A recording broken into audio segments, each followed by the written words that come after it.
Hey guys, look what I got. That's right, I got this Arrows RC 50mm Avanti EDF Jet. In this video, we're going to unbox it, we're going to take a look at all the parts and pieces, and then at the end, we're going to wrap things up with our pros and cons. Coming up next, we're going to see what's going on inside the box.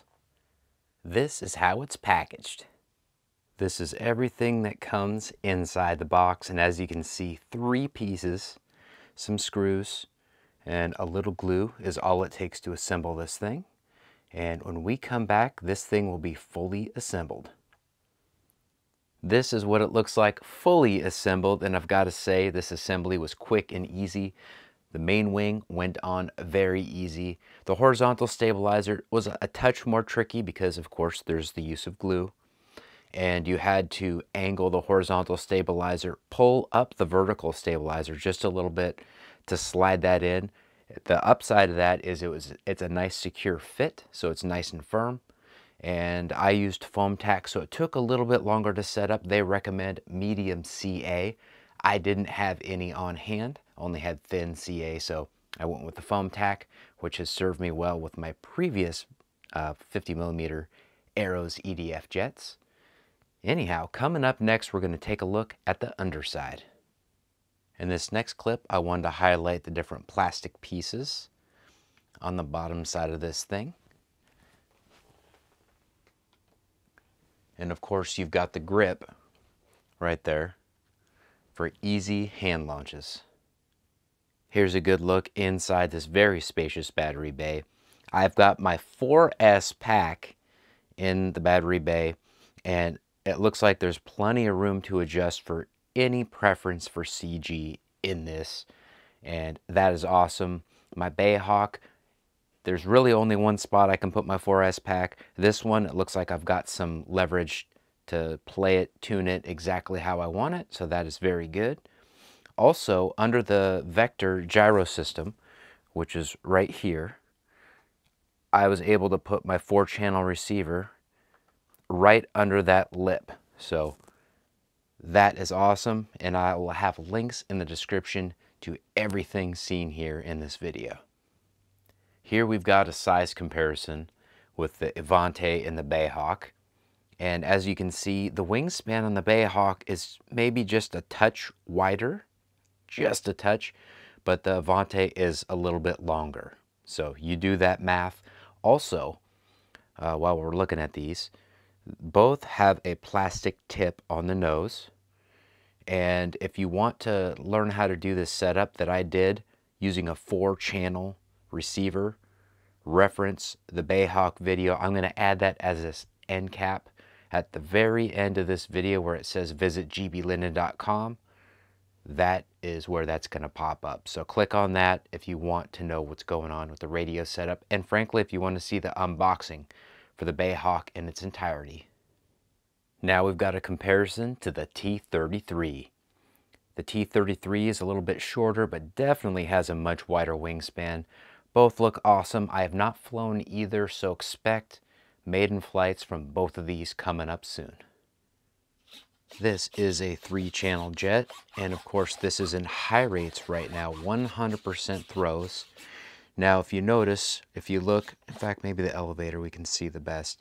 If I've got it in the AS3X version of the vector gyro system, but I put it into the safe version, which is an auto-stabilized version. It levels you out, it limits your throw, so make sure when you hand launch, you're in high rates. Then when you switch out, you may consider dropping into low rates depending on how this feels. I will coach you on that when we do the maiden flight, based on what I'm seeing.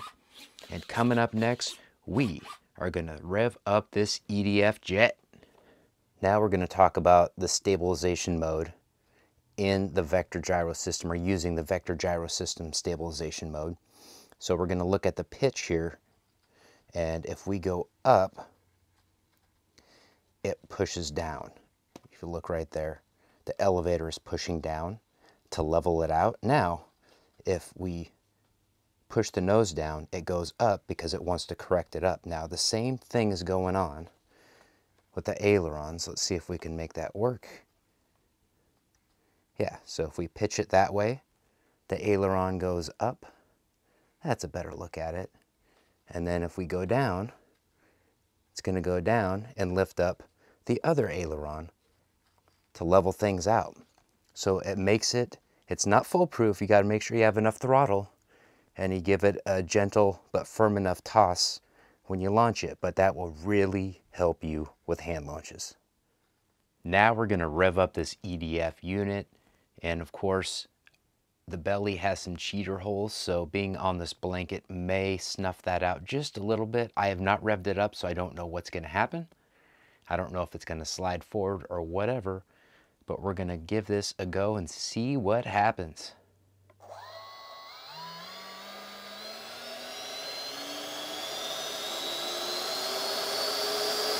That's 50%.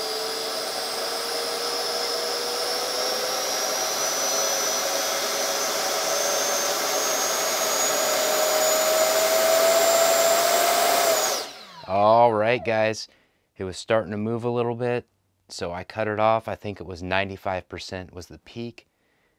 I can't wait to hear that on playback to see what it sounds like on video. We are going to do a quick pros and cons. It looks great. The scheme is the best looking Avanti scheme out there. The assembly was clean and simple. The vector gyro system is awesome. It'll make for really nice, clean hand launches. The powerful 3S system that comes in it is awesome just for being able to work on 3S, but it's also 4S compatible unofficially. I do that in air quotes because it is very easy to use in 4S without issue. However, if you do have an issue, it will void your warranty. So accept that responsibility. If you go the 4S route, most people have not had any issues. The battery bay is larger, so 4S packs can fit in it nicely, much better than they do in my Bayhawk. So that is a huge plus, bigger battery bay in this Avanti. As far as the cons go, really the only con is gluing on the horizontal stab, but even that wasn't that bad. Check the links in the description of the video for everything you saw in this video. Like, comment, and subscribe, and GBLynden out.